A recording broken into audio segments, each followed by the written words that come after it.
Graham Gannon, snowboarder, outdoor adventurer and entrepreneur. I don't think I really chose this path specifically. I just set out doing the things that I really enjoyed doing, living my life the way I wanted to live, working with the people I wanted to work with. And somewhere down the line, somebody said to me, "You're an entrepreneur." And I said, "I don't think so." And they said, "Well, you're running your own business and you're doing something for yourself. That makes you an entrepreneur." And it was at that stage I sort of actually took on the title, I suppose, of an entrepreneur more to heart. And I just wanted the freedom and flexibility and the control to do what I wanted to do.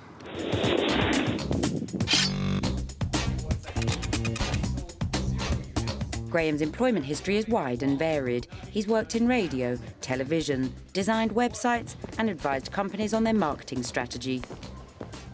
He's even been a DJ. How you doing, John? Nice Morning, to see Graham. you. All right. How are you, okay? Yeah, very good, thank you. Good to see you. But today, Graham faces his biggest challenge, getting a group of Year 9 students excited about maths. 1, 2, 3, 4. But Graham is an experienced STEM career role model, so a challenge like this is right up his street. I think when people in the community who are involved in sciences, technology and business, and from that matter any industry, come in to talk to the students, they get a real-world connection to the things that they're learning, to the things that they might actually themselves want to be doing. Maths teacher John also sees the benefit of these visits. I think to make math relevant in the real world, you need a range of activities, and obviously bringing people in from outside with external expertise is fantastic to be able to do that.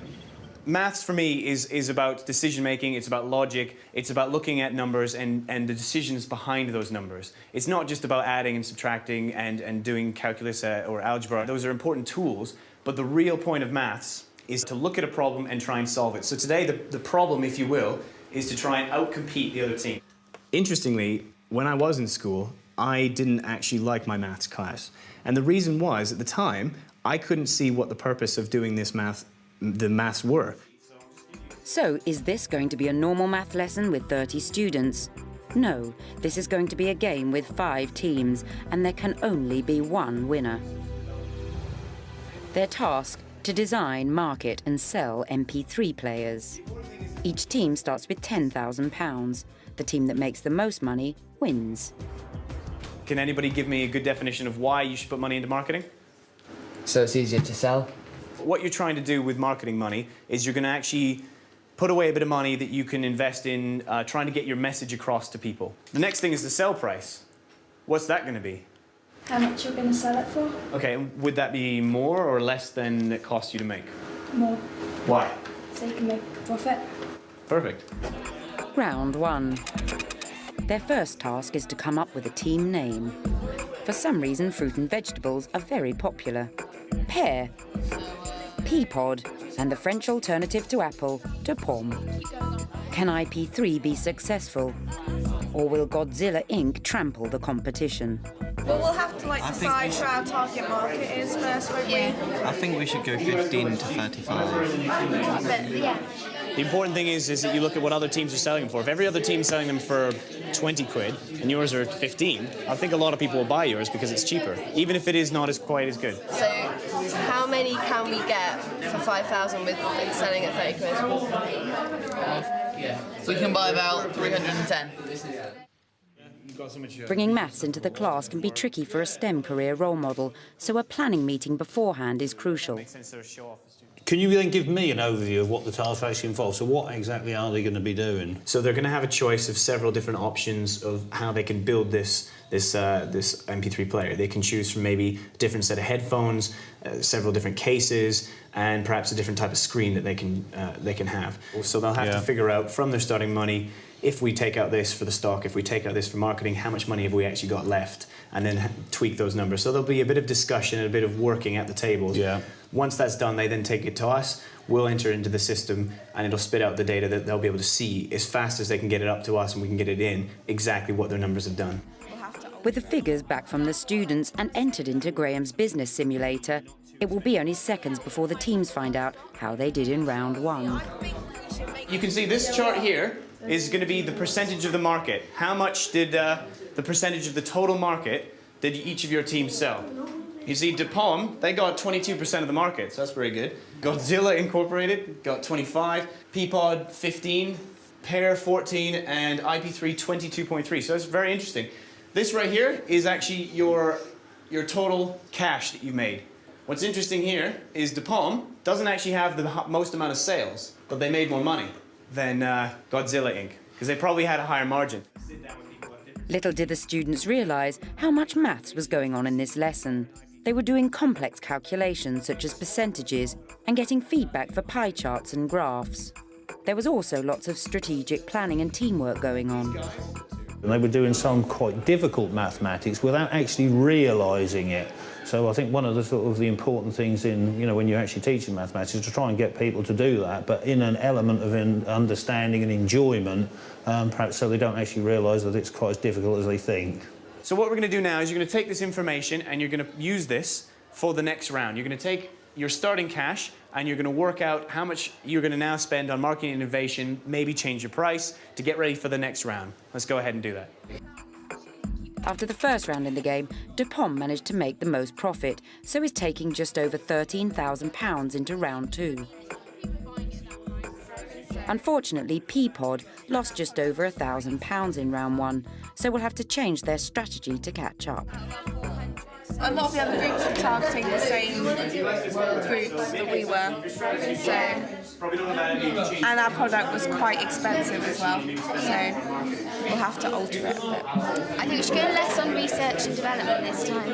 Are you keeping the product the same? Yeah. Yes. Right. How much are we going to buy? I said 850, that'd leave us 3,200 to put in everything else. But I think maybe if we had like 800 stock, because we did sell 500 of our stock. I think financial education for students is an incredibly important thing that is often overlooked in the education system. Even if somebody doesn't run a business, they need to understand the basic idea of finance, the basic idea of where money comes from, what it's worth, and how they can make it work to make more money. The results are in. Did Peapod manage to turn it around? Or did DuPont make beaucoup de bénéfices? Interesting round. Looks like DuPont, very good, and Godzilla Inc., you guys have both actually increased your sales, as you can see, going up, and your market share has actually gone up as well. So good job, both of you guys. You guys had a bit of a rocky start. You're now actually into profit. You are actually more than the starting capital. However, Pear, something changed in this round. You are now, looks like, actually making a bit of a loss on this round again. So we'll have to see, maybe adjust your strategy for the final round here. It was great that they could actually put in their information, play around with it, and see the results immediately, which gave them, I think, a real sort of excitement and passion to get in there and try and do their best. I like maths lessons. Like, they are fun, but this is better because you do more sort of interactive stuff and it's more competitive. I learned about sort of like working as a team to get decisions made and trying to listen to everyone's thoughts and opinions. Graham likes travel, food, technology and comedy. He dislikes skinny jeans, intolerance and reality TV. For me, one of the best things about being an entrepreneur is the flexibility and the freedom to work on the projects that I want, work with the people that I want, and make my own schedule from day to day. It also allows me to take holidays as and when I see fit. However, it does mean that instead of being tied to a 9-to-5 workday, I am tied to what my clients need. What this means is that essentially my work week could be 7 days a week, it could be 12 hours a day. However, the following week it could be 2 hours a day, 4 days a week. With one round of the game still to go, all is at stake. Could Godzilla Inc. overtake DuPont? Could Pear make a late charge? Did any of the teams make a loss? Well, we didn't do very well last round, so we need to change it. I think we should go down the product a bit, so not go for such expensive products. So we got the cheap headphones, the plastic case, and then but a big screen. That costs £8.70. So we sell it at £19.97. Are you going to try and sell it for 100 quid? He was. So you've got two choices here, I think. One of them is you can keep your product as it is, as an expensive product, make sure you get a really big price and a good margin on it, buy very little stock, but spend all of your money on marketing and innovation. Yeah. That's one way. And the other way, of course, is to then drop your price down, reduce your margins, try and get it a bit more in line with everyone else and buy more stock and hope you can outsell people. 5 teams, but there could be only one winner. Would that be IP3 with their high price strategy? So let's have a look, starting with the first one. Oh no. They're fired. IP3. Guys, what happened? We took a gamble. You took a gamble. Just so everyone can see and hear what's actually happened, they sold 0 units and therefore made a loss of £9,000. What? You took a gamble. What did you do? Well, I put the price up. How much was your price? £100. Halfway through, we decided to put it down to £45, but then We crunched some numbers. we realised that we'd actually be guaranteed a loss, so we thought we'd have to put the price back up to £100,000. No, £100 to actually make any money, and we didn't sell a single one. Okay. But you took a gamble, so good for you for giving it a shot. After 3 rounds, Pear and Peapod have both made over 50% profit on their £10,000 starting money. But it was not enough to win. So would it be DePom that has been consistently strong throughout the game, or closest rivals Godzilla Inc. that would take down the prize? Okay, let's move on to Godzilla Incorporated Financial. And look at this, yet another one going up here. Good job. Just under £20,000, a very good return on the investment. What did you do different this round, if anything? We changed from normal headphones to cheap headphones. And Okay, so you reduced the cost a little and bit. we put the price up as well. And you put so you made a cheaper product and you increased the price. Yeah. So with my £10,000 that I gave you to start, you now have £19,000 167. And that brings us now to the final team, which is the Financial. Good work, guys. Once again, you've actually made, I think, the highest gross profit with 6,290. I can see you guys bought 1,000 units of stock, didn't you? You bought a lot more than I think a lot of other people did for this round, and you did sell them all. What did you do for this round that worked for you? Because your profit's gone up again. Well, we kept our price the same. We got in more stock because we'd been selling it all when we got to 800, so we decided to put it up by another 200. All right, so congratulations to Team 1, who did definitely the best.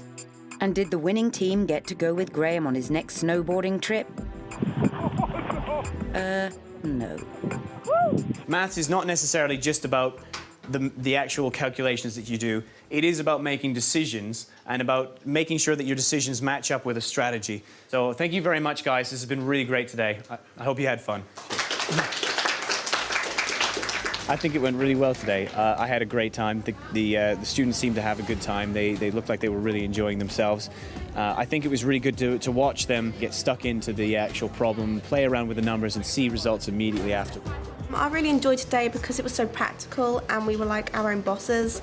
And I know we do a lot of this stuff in normal maths lessons, but it's good doing it something like a situation we would have in the real world. The unanimous response was that it was more fun than perhaps normal everyday lessons.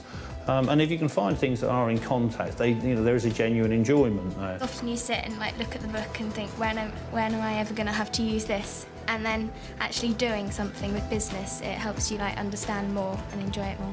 I think today what got me very excited and very interested was to see the students taking on board the challenge and really getting into it, listening to what other people were doing and trying to find the best way to actually make the most amount of money. Yes! Financial.